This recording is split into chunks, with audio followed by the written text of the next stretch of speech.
who were present for my morning session, there will be some overlap between my morning talk, in which I talked about use of robotics in gynecologic oncology, because robotics is one kind of minimal access surgery anyway. So right now it will be some duplication of my earlier talk. So I'm going to talk about rational use of minimal invasive surgery in gynecology oncology, our perspective. So our means all LMIC, including Pakistan and Bangladesh.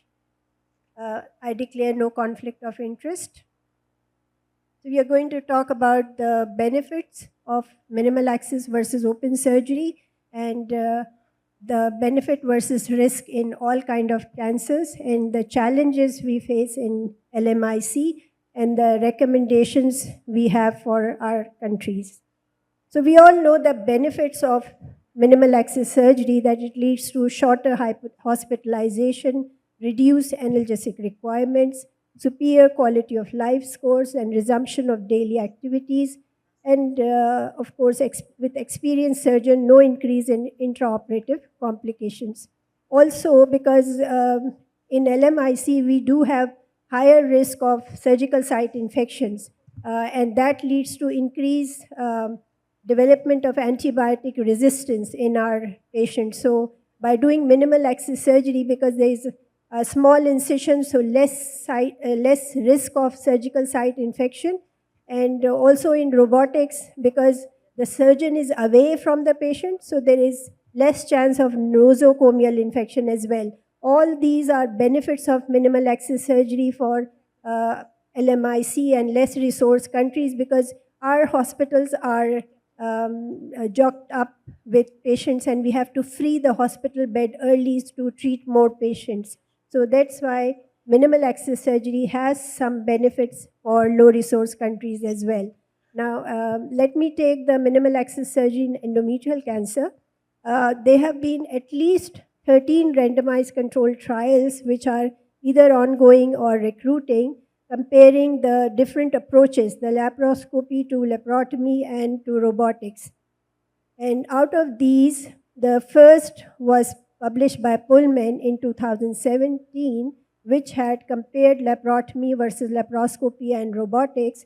And they have seen that significant thing was there was increased blood loss in open surgery, there was longer hospital stay, and there was shorter operative time. So these were like contradictory things, but there were some benefits of minimal access surgery.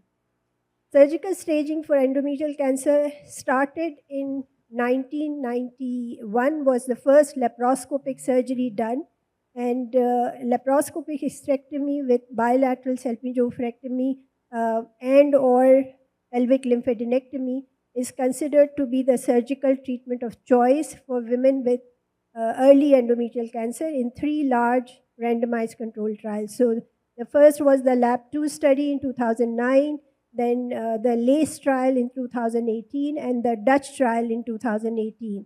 And they all have shown the significant less conversion rate, and overall survival and disease-free survival was comparable between open and minimal access surgery.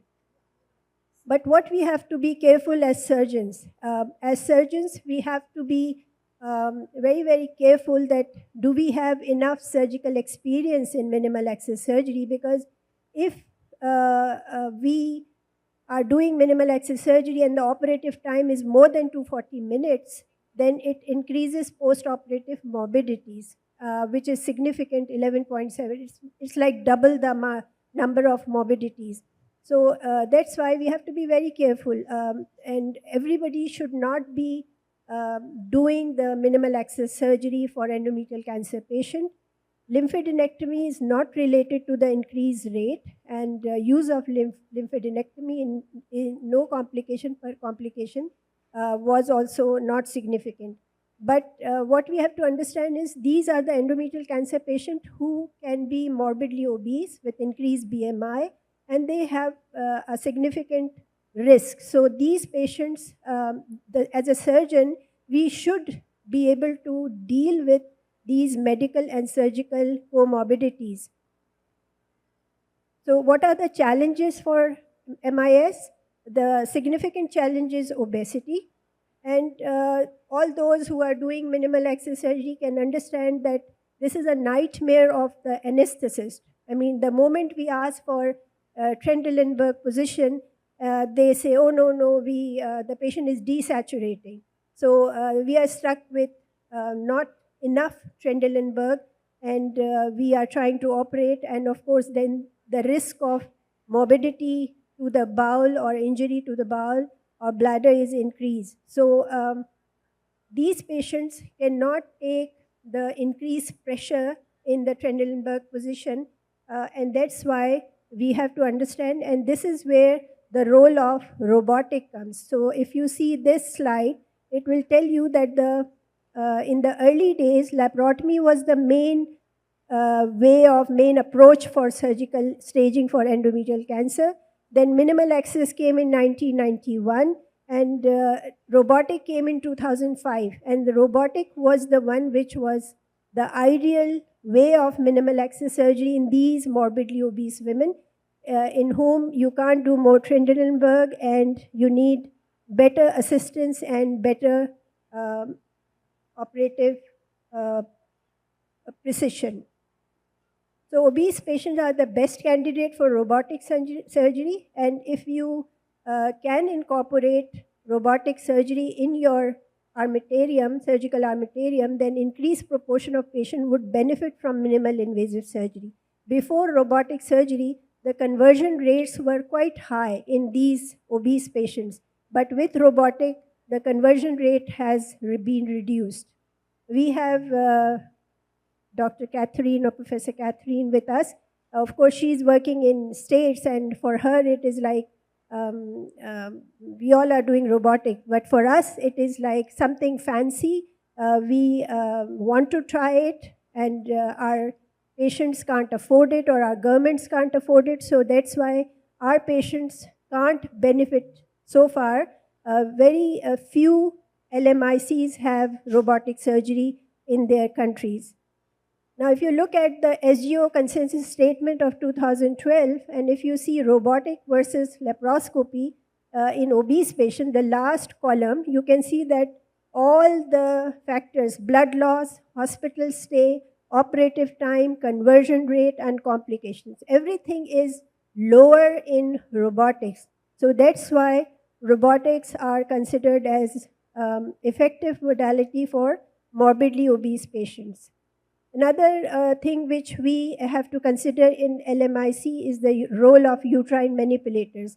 Many of us, when we start doing laparoscopic surgery, we use some kind of uterine manipulator. This is the V-Care, which we routinely use for our patients, and many of us are trained with some kind of manipulators, but in endometrial cancer, studies have proven that if you use uterine manipulator, your survival is affected negatively. So we should not be using this manipulator, and till when you are appropriately trained. One thing which I learned from somebody in Korea, that if you buzz the cornual end of the fallopian tube before you insert your manipulator, then you can reduce the risk of peritoneal dissemination of cancer cells. So that is one thing which we started doing before we could start doing surgery without uterine manipulator. So if you look at the NCCN guidelines, it says that laparoscopic approach is the best approach. Another challenging factor is elderly population. So for example, in our patient population, the geriatric population is now increasing because our patients are getting better care, and they are reaching up to the age of 60 plus and 80 plus. And there are significant challenges because their functional status is poor. They have comorbids, and what we have to judge is what is their life expectancy without cancer treatment.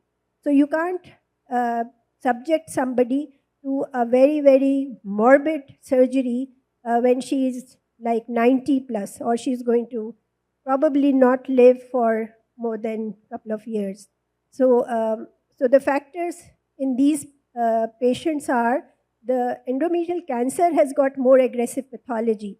Surgery has to be the main approach because they cannot tolerate adjuvant treatment very well.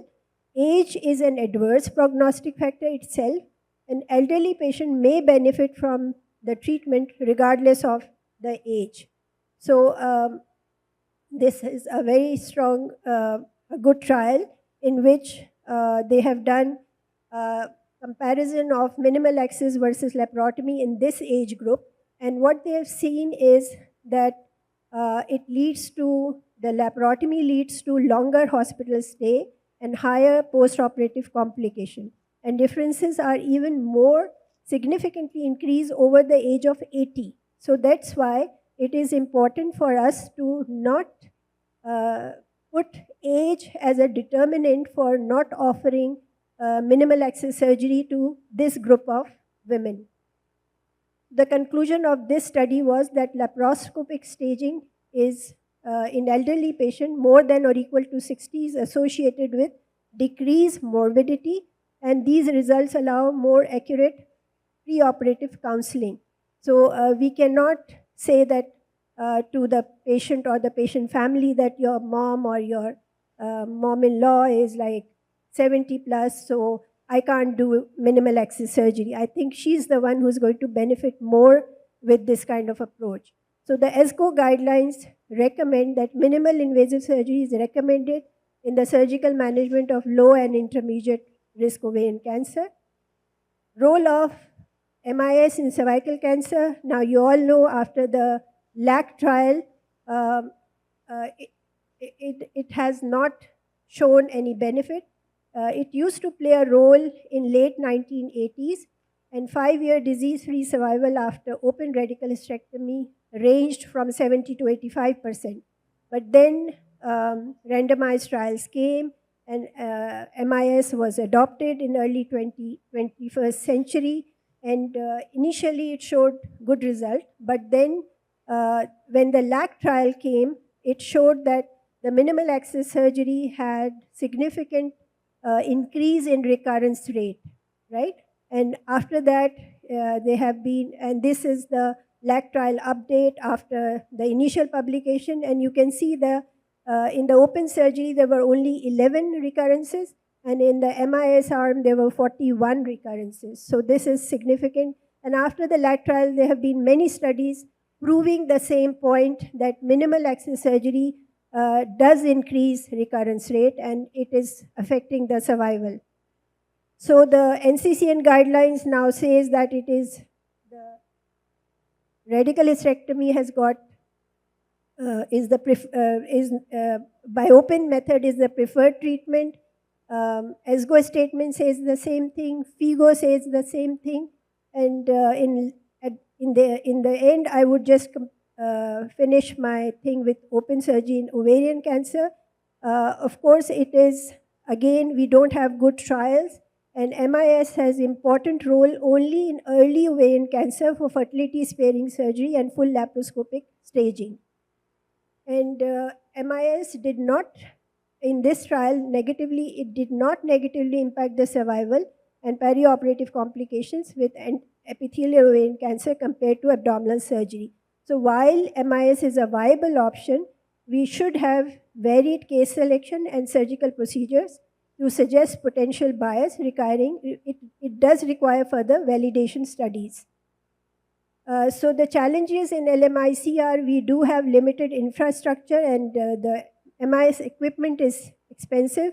We don't have adequate training opportunities and mentorship. We have lack of maintenance support for laparoscopic systems, and patient selection biases due to socioeconomic disparities. So only patients who can come to the bigger centers can only have minimal access surgery.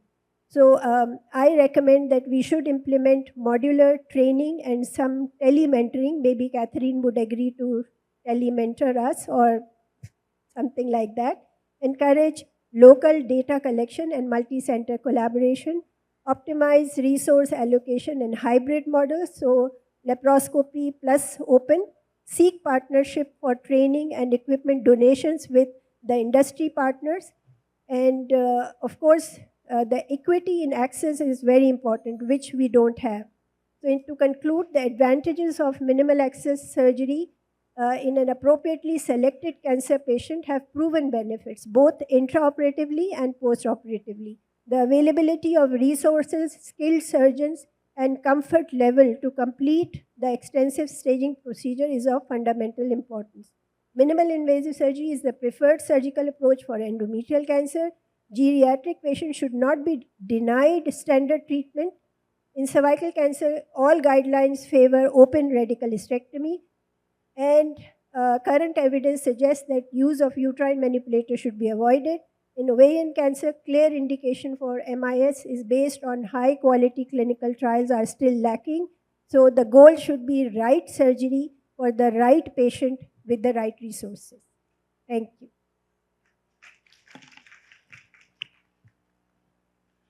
Thank you, Dr. Alia, for your wonderful presentation.